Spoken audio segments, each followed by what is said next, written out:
Hi everybody! Welcome to our first video audiobook reading of Tangerine, our novel for 7th grade by Edward Bloor. Alright. The house looks strange. It was completely empty now, and the door was flung wide open, like something wild had just escaped from it, like it was the empty two-story tomb of some runaway zombie. Mom called out to me, "Take the bag, Paul. I want to have one last look around." I said, "I just did. I didn't see anything." "Well, maybe you didn't look everywhere. I'll just be a minute." "I looked everywhere." "Wait for me out by the car, please. We can't have the new owners thinking we left a mess behind." I picked up the garbage bag and hauled it out to the curb. We had already packed up our sleeping bags, suitcases, and 2 folding chairs, all neatly wedged into the back of Mom's Volvo wagon. Now only this 10-gallon, self-tying, lemon-scented garbage bag remained, and we planned to toss it into the dumpster beside the 7-Eleven.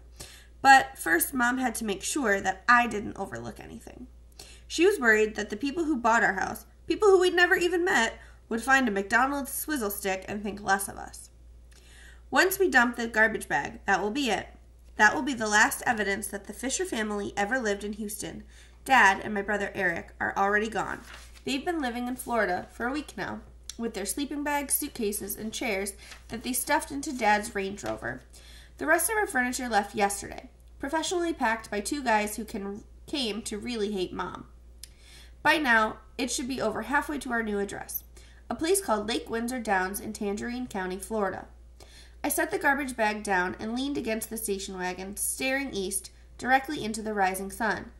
I'm not supposed to do that because my glasses are so thick. My brother Eric once told me that if I ever look directly into the sun with these glasses, my eyeballs will burst into flames, like dry leaves under a magnifying glass. But I don't believe that. I turned back around anyway, though, and I looked west down our street at the receding line of black mailboxes. Something about them fascinated me. I leaned my chin against the top of the station wagon and continued to stare. An old, familiar feeling came over me, like I had forgotten something. What was it? What did I need to remember? Somewhere behind me, a car engine started up and a scene came back to me. I remembered a black metal mailbox on a black metal pole. I was riding my bike home at dinner time, heading east down this street with the sun setting behind me. I heard a loud roar like an animal's, like a predator snarling. I swiveled my head around, still pedaling, and looked back. All I could see was the red sun, huge now, setting right over the middle of the street. I couldn't see anything else. But I could hear the roar, even louder now, and I recognized it. The roar of an engine revved up to full throttle.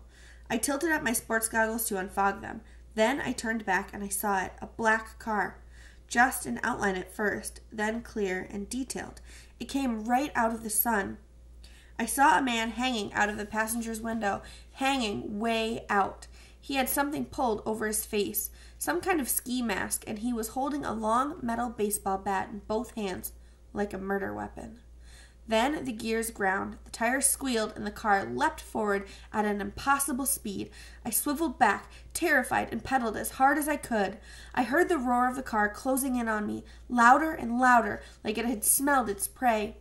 I shot a glance into my bike mirror, and there it was, half a block behind, then 10 yards, then 1 yard. The man in the ski mask leaned farther out the window. He pulled the black bat back and up. Then he brought it forward in a mighty swing, right at my head.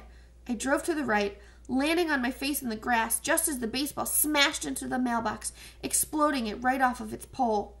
Voices inside the car screamed, animal fury screams, as they crushed black metal clattered across the street. I scrambled back up. I left my bike there, its wheels spinning, and ran for home. I ran in absolute terror, listening for the sound of the car squealing back around to come after me again.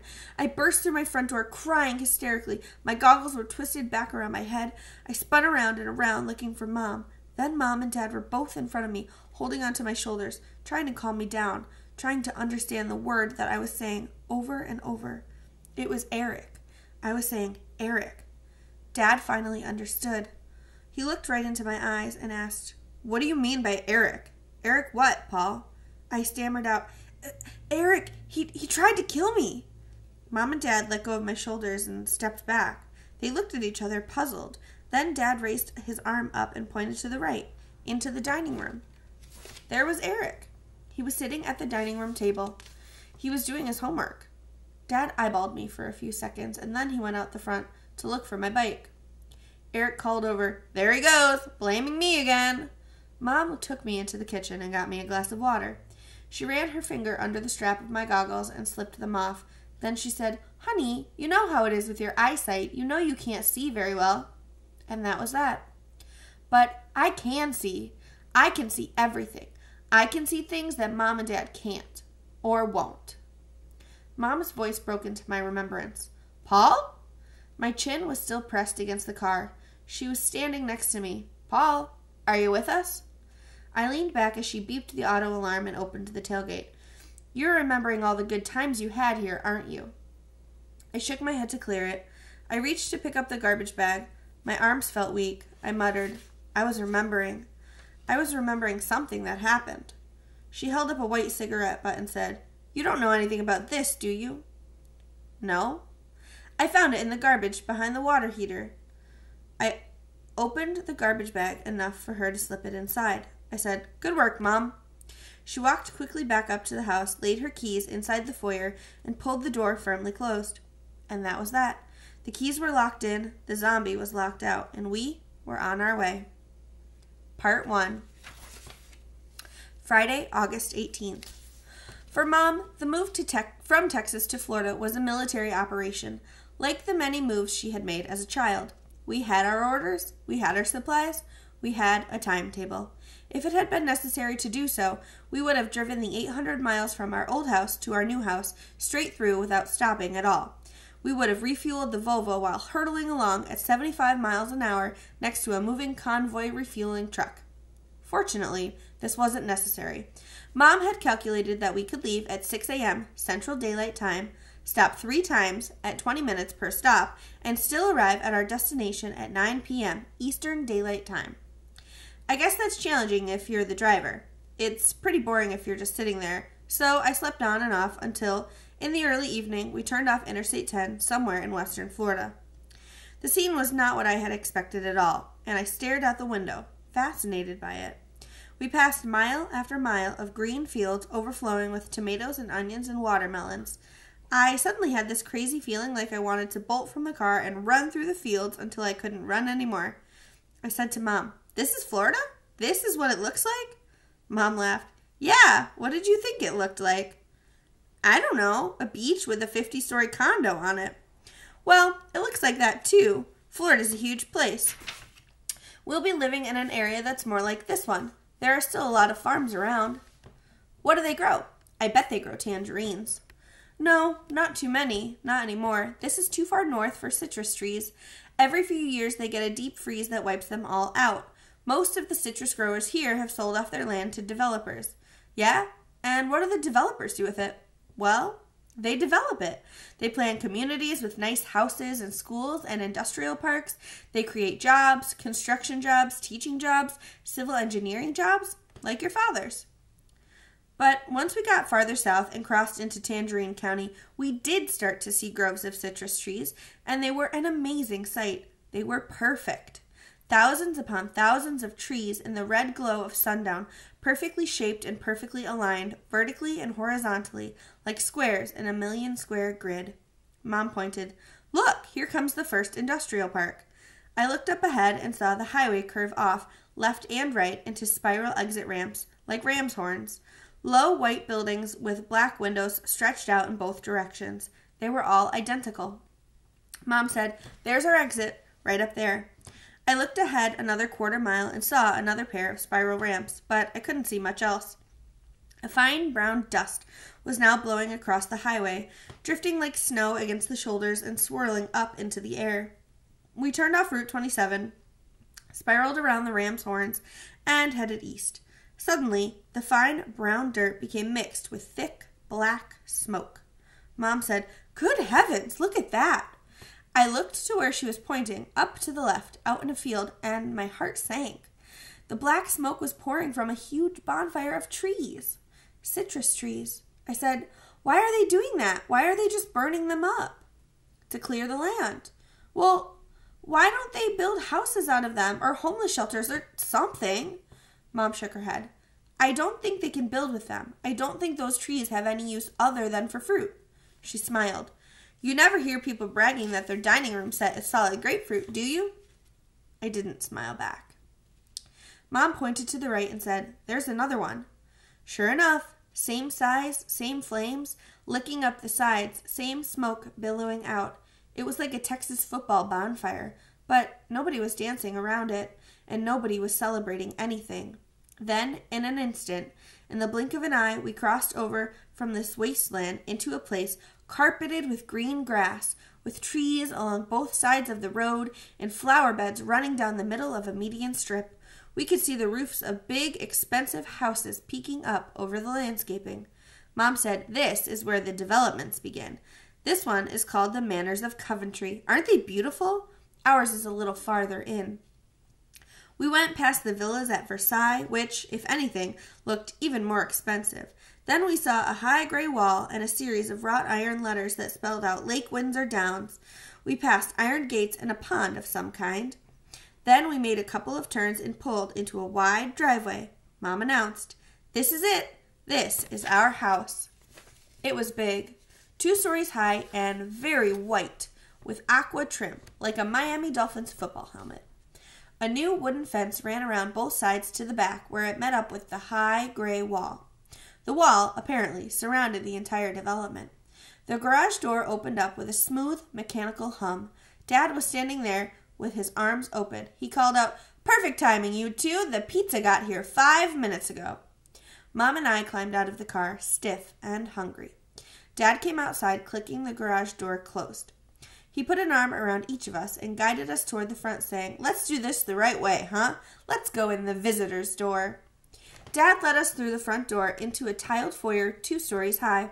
We turned to the left and passed through an enormous great room with furniture and boxes piled all around it. We ended up in an area off the kitchen that had a small round table and 4 chairs. Eric was sitting in one of the chairs. He waved casually to Mom. He ignored me. Mom waved back at him, but she was looking at the boxes stacked in the kitchen. She said to Dad, These boxes are marked dining room. Dad said, Uh-huh. Well, I marked dining room on them so the movers would put them in the dining room. Okay, Eric will put them over there. He looked at me and added, Eric and Paul. Mom asked, Did the movers break anything? No, they didn't break a thing. They were real pros. Nice guys, too. Mom and I each grabbed a chair. Eric opened a pizza box, pulled out a slice, and started stuffing it into his mouth. Mom said, How about waiting for the rest of us, Eric? He gave her a tomatoey grin. Dad passed out paper plates, napkins, and cans of soda. Once Dad sat down, the rest of us started to eat. Everybody's mouth was full for a minute. Then Mom said to Dad, So, what have you been doing? Dad wiped his mouth. Work. Trying to get organized up there. Trying to get in to see old Charlie Burns. He looked at me. He's a real character. You'll have to meet him. Spends half of his life at the stock car races. He is crazy about stock car racing. Mom said, You mean he's really not there? You can't get in to see him because he's not there? Right. He's really not there. He's up at Darlington or at Talladega or at Daytona. Mom was concerned. And that's okay? I don't know that it's okay, but that's the way it is. He's the boss. He makes his own hours. He told me I can make my own hours, too. He looked over at Eric. That'll be good for us. I'll be able to go to football practice every day. I thought to myself, okay, here we are. How long did it take Dad to get to his favorite topic, the Eric Fisher football dream? I had heard it all before, too many times. And I was about to hear it again. I tried to head him off by asking him something. Anything. But he was too fast for me. It's a great opportunity for you boys, too. Eric will get the exposure he needs in the press. The Tangerine Times is crazy about high school football. And we're just down the road from the University of Florida. You know, the Gators. In fact, old Charlie is a big Gators fan, and Florida State and the University of Miami aren't far away. These big-time Florida schools like to draft Florida boys for their teams. That was that. Dad was now off into the Eric Fisher football dream. As soon as I got an opening, I said, May I be excused? I'd like to go find my bedroom. Dad said, Sure thing. You're at the top of the stairs to the right. Eric's down at the other end, and you have 2 guest rooms in between. You guys should never hear each other. I retraced my steps through the great room, went up the stairs, and turned right. I had to squeeze into my bedroom past a stack of boxes. I switched on the light and saw one that had Paul's sheets written on it, so I opened it and made up my bed. Then I found my computer carton and set it up on the desk. When I got around to putting my clothes away in the dresser, I came across a box that said, Eric's Trophies. I felt a surge of anger, Mom's anger, at the moving guys for doing that. I picked it up and carried it out to the top of the stairs. Eric was standing down in the foyer. He had the front door cracked open. He was talking to a group of kids, at least 2 girls and 1 guy, telling them that he would see them later. I put the box down quietly and hurried back into my room. I turned on the computer, got into my private journal, and wrote until about 11 o'clock. Then I lay down on the bed and fell asleep, but I woke up almost immediately. Someone was running down the hall. It was Eric. I heard him run down the stairs, go out the front door, and pull away in a loud car. I couldn't get back to sleep.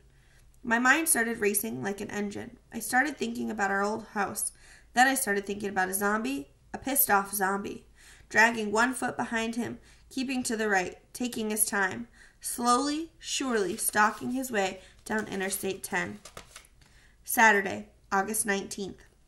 I woke up in the dark to the sound of an explosion. I groped around for my regular glasses, unable to find them in this new bedroom upstairs in this new house. Then my glasses suddenly appeared on the nightstand, illuminated by a flash of lightning. I'd no sooner pulled them on when another explosion made the windows rattle and the walls shake. The lightning once again filled the room, painful and surprising, like a flash of camera in my face. I waited for more explosions to follow, but none did, and I fell back to sleep. I woke up again at 7, still wearing my glasses. I walked down the stairs, unbolted the front door, and stepped out into the morning air. It wasn't what I expected. The air had a gray tint to it, and a damp, foul smell like an ashtray. Smoke, I thought. Something around here is on fire. I walked back inside and turned left, toward the sound of a television. Mom was sitting on a stool at the high counter that separates the kitchen from the rest of the great room. Mom, I think something's on fire around here. What? Where? Step out front and take a look, and smell the air. Mom slid off the stool and hurried to the front door. She made it exactly as far as I had when the smoke stopped her in her tracks. "Where is it coming from?" she cried, shuffling backwards in her bedroom slippers. She stared at the top of the house, looking for flames. I don't know. I'll check around the back. I pulled my t-shirt up to cover my mouth and nose and ran off in the blowing gray smoke. I circled completely around our new house, but I couldn't see the source of the fire. Mom was on her way back inside. "I'm calling the fire department." "What about Dad and Eric? Should I wake them up?" "They're up already. They're up and out. They went to Gainesville to look at the football stadium." "Gainesville?" "That's where the University of Florida is, honey." "Oh, I guess we don't need to save them then," I said as I started to feel the walls for heat. "You know, it could be the electric wiring inside the walls. It could smolder for a while in there and then burst into flames." "It could?" Mom replied in horror. She snatched up the portable phone and dialed 911, talking as she followed my hand's progress along the walls of the great room. "The builder of this development certainly should have known how to wire a—" "Hello? Yes, I want the fire department." Mom felt the wall with her free hand. "Yes, there's a fire at— Oh, Paul, what's our address? Lake Windsor Down. What is it?" "Run outside and find the house number." I sprinted out, read the black numbers over the garage, and sprinted back in and shouted, 1225! But Mom had already dug out a contract and was reading it on the phone. 1225 Kensington Gardens Drive, Lake Windsor Downs. What? Where is it? It's in Tangerine. It's just outside of Tangerine. Mother listened for another 10 seconds, turning red. Then, at the end of her patience, she yelled into the phone, "What more do you need to know? It's the place with the smoke pouring out of it. Get somebody out here." She listened again and said, "Yes, please hurry up," and hung up. We resumed our search of the house and waited for the approaching wail of the fire engines. 20 minutes later, Mom picked up the phone to call the fire department again as I peered out the front window. "Wait, Mom," I shouted. "I see them. They're on the other side of the development." Mom and I ran outside and watched an old red fire engine cruising slowly up and down the streets. The fire engine turned in our direction. We waved and hollered and managed to attract the driver's attention. When the engine rolled up in front of our house and the driver got out, we saw that he wasn't alone. He didn't look to be much older than Eric. He had on knee-high black and yellow boots, a pair of cut-off shorts, and a white t-shirt that had Tangerine Volunteer Fire Department, Wayne, written over the breast pocket. He waved to us and smiled brightly. "Y'all the ones who called about the fire?" Mom turned and pointed at our house. Yes, right here." The young man didn't move. "Where's the fire at, ma'am?" Mom directed her voice at him like a laser beam. "You get in there and answer that question for yourself, young man. I called you 20 minutes ago. Is our house about to burst into flames while you're standing out here?" "Any of your walls or doors feel hot, ma'am?" "No." "Then I'd say you don't need to worry. You don't got a fire, just a bunch of smoke." "Smoke? Smoke from where?" Without a moment's hesitation, the young man's left arm shot up and pointed to the open field just beyond the wall at the end of our street. "Right out there. It's the muck fire." "It's the what?" "Muck fire, ma'am. That field probably got hit by lightning last night, stirred up the muck fire." "Last night? So how long is this fire going to burn?" The young man laughed out loud and threw up his hands. "It's been burning for as long as I can remember." Mom's mouth dropped open. She stared at him in disbelief as he continued cheerfully. "Muck fires don't go out. They're burning all the time. Burning right there under the ground all the time. Sometimes the rain will dampen them down, but they're still smoldering. Y'all ever hear of lignite?" Mom and I shook our heads dumbly. Wayne continued, "Well, that field's full of lignite. Lignite is like one step before coal. There's hundreds of miles of it under here." Mom turned to me with a look of puzzlement. "Well, I'm sure your father was never told about any of this. I'm sure the Homeowners Association will want to know about this." "Oh, they know about it, ma'am. Lots of people call us when they first move in here. We wind up having to explain it to them." I watched Mom struggling to understand this. "You explain it to them?" "Yes, ma'am." "And then what do they do?" The young man laughed again. "They learn to live with it, I guess. When the wind's up like this, they gotta stay inside and keep the windows closed." "You're saying there's no way of stopping this fire?" He shook his head. "Late summer like this, if you want to stop the muck fire, you got to stop the lightning from striking. They ain't figured out how to do that yet." Watching this, I suddenly had to admire this Wayne fellow. He was relentlessly cheerful, even in the face of Mom's rising anger. I knew she wanted to grab him by the ear and march him down to that field to put out that muck fire once and for all. But she couldn't. She couldn't do anything except turn to me once again and vow to bring this muck fire situation to the attention of the Homeowners Association. "Y'all have a nice day," Wayne called. Mom and I turned together to look at him. With a happy wave, he climbed back into the fire engine and pulled noisily away. We're going to stop today on page 17, and tomorrow we'll pick back up on page 17. Saturday, August 19th, later.